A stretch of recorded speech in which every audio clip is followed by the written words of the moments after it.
ওদালগুৰি আৰু পশ্চিম শোণিতপুৰ জিলা তথা বৰছলা আঞ্চলিকৰ আতিথ্যত চিৰাজুলিৰ নিকটৱৰ্তী নতুন পামত 19, 20 আৰু 21 মাৰ্চত তিনিদিনীয়া বৰ্ণাঢ্য কাৰ্যক্ৰমণিকাৰে অনুষ্ঠিত হ'ব অসম মহাপুৰুষীয়া সত্ৰ সমাজৰ অধিৱেশন। এই উদ্দেশ্যে অতি উলহ মালহেৰে 5 শতাধিক ভিন্ন প্ৰান্তৰ ভকত বৈষ্ণৱৰ উপস্থিতিত নতুন পাম ৰাস মন্দিৰ প্ৰাংগণত লাইখুটা স্থাপন কাৰ্যসূচীত উপস্থিত থাকে সত্ৰ সমাজৰ ৰাজ্যিক সভাপতি পংকজ মহন্ত, কাৰ্যকৰী সভাপতি ললিত বৰা, সম্পাদক পুলিন দাস সহিতে বহু ভকত বৈষ্ণৱ।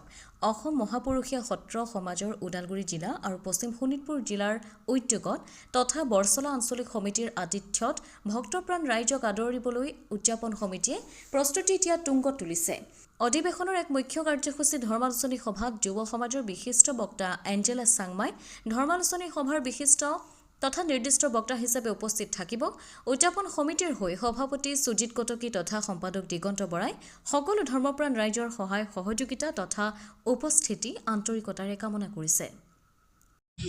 অসম মহাপুৰুষীয়া সত্ৰ সমাজ অসমৰ ধৰ্মীয় সাংস্কৃতিক এটা অনুষ্ঠান, সংঘবদ্ধভাৱে থকা এটা অনুষ্ঠান। মূলতঃ ধৰ্মীয় ক্ষেত্ৰত, সাংস্কৃতিক ক্ষেত্ৰত এই অনুষ্ঠানটিয়ে বিগত প্ৰায় 50 বছৰৰ অধিক কাল কাম কৰি আহিছে ৰাইজৰ বিভিন্ন প্ৰান্তত।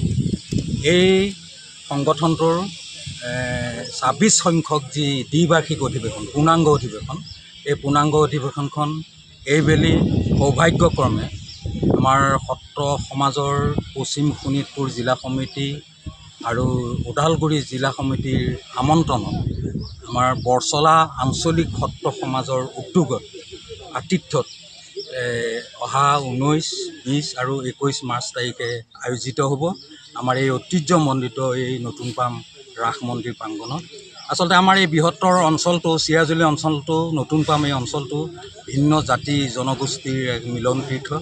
গতিকে এই অঞ্চলৰ ৰাইজক লৈ আমি এখন আয়োজক সমিতি ইতিমধ্যে গঠন কৰি এই অধিৱেশনখন সফল কৰি তুলিবলৈ আমি প্ৰায় যুদ্ধকালীন প্ৰস্তুতিৰে আমি আগবাঢ়িছোঁ।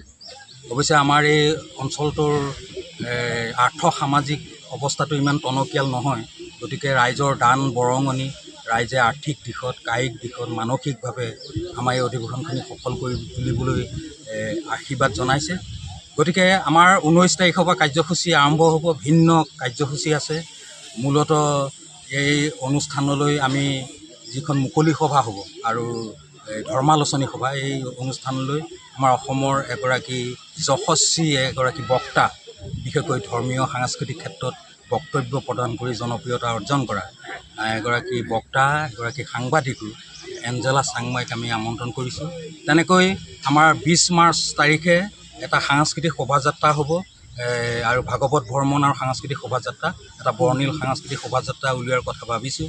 গতিকে এই কাৰ্যসূচীটো আমি এগৰাকী অনুষ্ঠানটি এই সাংস্কৃতিক শোভাযাত্ৰাটি, ধৰ্মীয় ভাগৱত ভ্ৰমণ কাৰ্যসূচীটি উদ্বোধন কৰিব অসম জাতীয়তাবাদী যুৱ ছাত্ৰ পৰিষদৰ কেন্দ্ৰীয় সমিতিৰ সন্মানীয় মুখ্য উপদেষ্টা ৰাণা প্ৰতাপ বৰুৱাই, আৰু তেওঁৰ লগত অতিথি হিচাপে, বিশেষ অতিথি হিচাপে অংশগ্ৰহণ কৰিব এগৰাকী সত্ৰীয়া সংস্কৃতিৰ সৈতে, শাস্ত্ৰীয় সংগীতৰ সৈতে জড়িত এগৰাকী নৃত্যশিল্পী, এগৰাকী অভিনেত্ৰী আমাৰ মেঘ ৰঞ্জনী মেধিয়ে।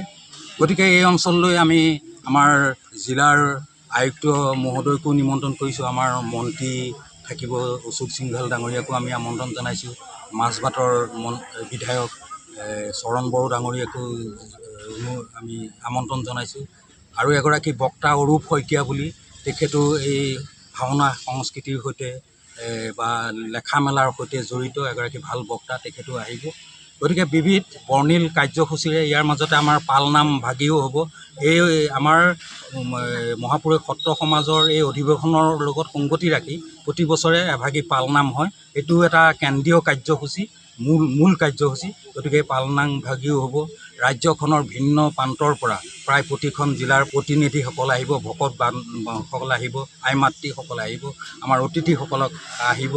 গতিকে প্ৰায় 5-6 হাজাৰ প্ৰতিনিধি উপস্থিত হ'ব বা ভিন্ন দৰ্শক প্ৰতিনিধি আহিব। গতিকে এই সকলোকে আদৰিবলৈ আমাৰ পাৰ্য অনুযায়ী, আমাৰ শক্তি অনুযায়ী আমি স্বভক্তিৰে তেখেতসকলক আদৰিবলৈ আমি প্ৰস্তুতি চলাইছোঁ। আৰু আমি মাজবাটৰ পৰা অমৃত নিউজ 24/7